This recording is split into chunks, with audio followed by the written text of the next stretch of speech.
اپنی مساجد کو ان اعمال سے آباد کریں، اپنے گھروں تک یہ اعمال پہنچائیں۔ جیسے مردوں کی ذمہ داری ہے، عورتوں کی بھی ذمہ داری ہے۔ ان کی دعائیں، ان کی قربانی اور نسلوں کی تربیت سے ہماری نسلیں دین کی محنت کرنے والی بنے گی۔ کہ انسان جب مر جاتا ہے تو اس کے اعمال کا دروازہ بند ہو جاتا ہے۔ کچھ اعمال ایسے ہیں، علم سیکھا ہو اور علم سکھایا ہو، جب تک علم کا سلسلہ چلتا رہے گا اس کو ثواب ملتا رہے گا۔ یا اولاد کی نیک تربیت کی ہو، اولاد کی نیک تربیت کی، ان کو دین کی محنت پر ڈالا، تو جتنے اعمال اولاد کریں گے اس کا ثواب، اور وہ ان کے اعمال کا ثواب ماں باپ کو ملے گا، اور نیک اولاد جو اپنے ماں باپ کے لیے دعا کرے گی۔ اس لیے بھائی مسجدوں میں کیا کہا جاتا ہے کہ ہم جو ہے کچھ وقت مسجدوں کے لیے دے دیں، کیونکہ اس محنت میں کیا ہے کہ ہر مسلمان داعی بن جائے، ہر مسلمان علم کو حاصل کرنے والا اور دوسروں کو سکھانے والا بن جائے، ہر مسلمان عبادات کو صحیح طریقے پر کرنے والا بن جائے، کہ ہماری نمازیں کیسے درست ہو جائیں، باقی سارے اعمال کیسے درست ہو جائیں۔ ہر مسلمان اس محنت کے کرنے میں جو انسانیت کی خدمت ہے، حضرت محمد صلی اللہ علیہ وسلم کی صفات کے ساتھ متصف ہو جائے۔ تو یہ اعمال ہیں اس محنت کے: دعوت، تعلیم و تعلم، ذکر و عبادت، خدمت۔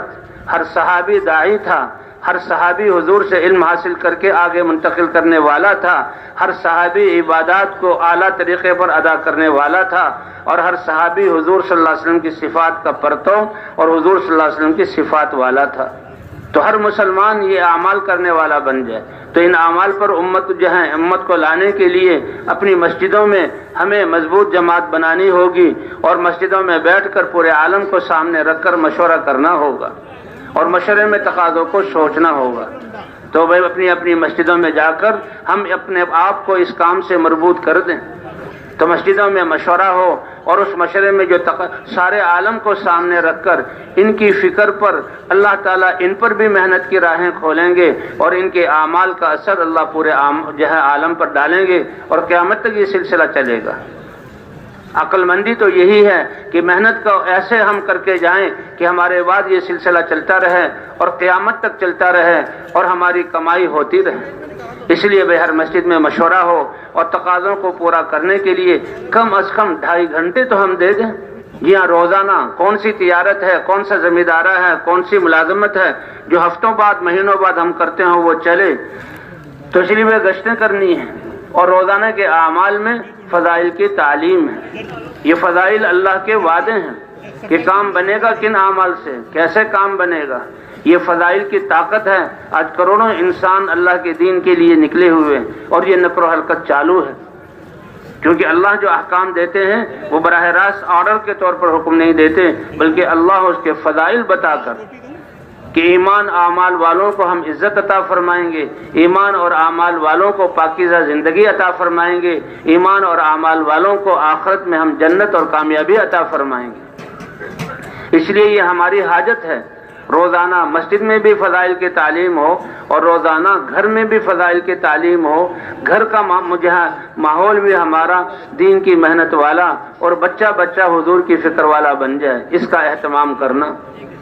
اب یہ ہفتے میں 2 گشت، ایک اپنا مقامی گشت ہے کہ گھر گھر پہنچ کر ایک ایک فرد کو اس بات کی دعوت دینی ہے۔ یہ دعوت اتنا طاقتور چیز ہے، اتنی طاقتور چیز ہے، دعوت حق جو بھی کرنے والا ہوگا، اللہ اس دعوت دینے والے کے یقین کو بھی درست کریں گے، جذبات کو پاکیزہ بنائیں گے، اور اس کی دعوت کو جو جو سنے گا اللہ ان کے یقینوں کو بھی پاکیزہ بنا دیں گے، زندگیاں پاکیزہ بنا دیں گے۔ اس لیے دعوت بھی ہم نے روزانہ دینی ہے، اور تعلیم میں بھی روزانہ بیٹھنا ہے، اور گشتوں کے ذریعے ہر ایک کو پیغام پہنچانا ہے۔ آس پاس کی مسجدوں کے ماحول کو اور ان مسجد والوں کو جو ہے دعوت پر کھڑا کرنے کے لیے بیرونی گشت کے ذریعے ان کو اس دعوت پر کھڑا کرنا ہے۔ اس طرح یہ دعوت دیکھیں آج پوری دنیا میں پہنچ گئی، اور پوری دنیا کے مسلمانوں کو اللہ نے اس دعوت پر جمع کر دیا، اور کیسے اجتماعات پر لوگ اپنے علاقوں کو چھوڑ کر لاکھوں کی تعداد میں ایک میدان میں جمع ہو کر ان اعمال کو کرتے ہیں۔ اللہ تو بڑے قدردان ہیں، کتنے خوش ہوتے ہیں اللہ۔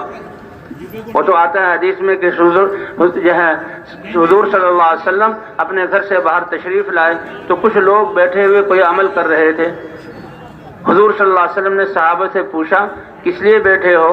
اے اللہ کے رسول، ہم نعمت اسلام کے ملنے پر اللہ کا شکر ادا کر رہے ہیں۔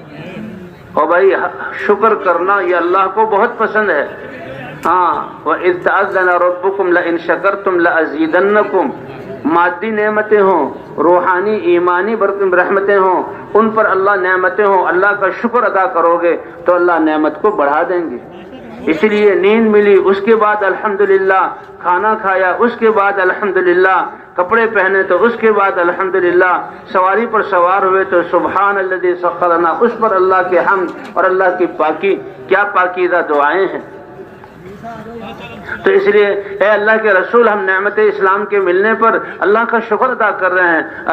الحمدللہ الذی ہدانا للاسلام، اے اللہ تو نے اپنی معرفت اور اپنی وحدانیت کا علم اور یقین عطا فرمایا، پاکیزہ دین عطا فرمایا، اور اللہ کی تسبیح اور تقدیس کر رہے ہیں۔ صحابہ کے حضور صلی اللہ علیہ وسلم نے قسم دی، اللہ کا واسطہ دیا، اللہ ما اجلسکم الا ھذا، میں اللہ کا رسول اللہ کا واسطہ دے کر پوچھتا ہوں کیا صرف یہی مقصد ہے یا کوئی اور اعمال بھی تھے؟ بات سامنے آ جائے۔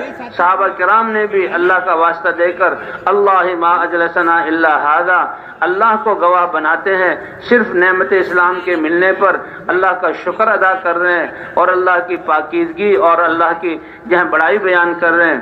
حضور صلی اللہ علیہ وسلم نے فرمایا، اے میرے صحابہ، کوئی تم پر بدگمانی نہیں تھی کہ تم خلاف واقع بات کرو گے، لیکن بات کو ہلکا سمجھ کر پوری واضح نہ کرو، اس لیے میں نے تمہیں اللہ کا واسطہ دیا تھا اور تم نے پوری بات واضح کر دی۔ تو سن لو، تمہارے اس عمل کی وجہ سے جبرائیل علیہ السلام ابھی آئے اور مجھے بتایا کہ ان کو بتا دیں کہ اللہ آسمانوں پر فرشتوں پر فخر فرما رہا ہے کہ میرے بندے یہ کام کر رہے ہیں۔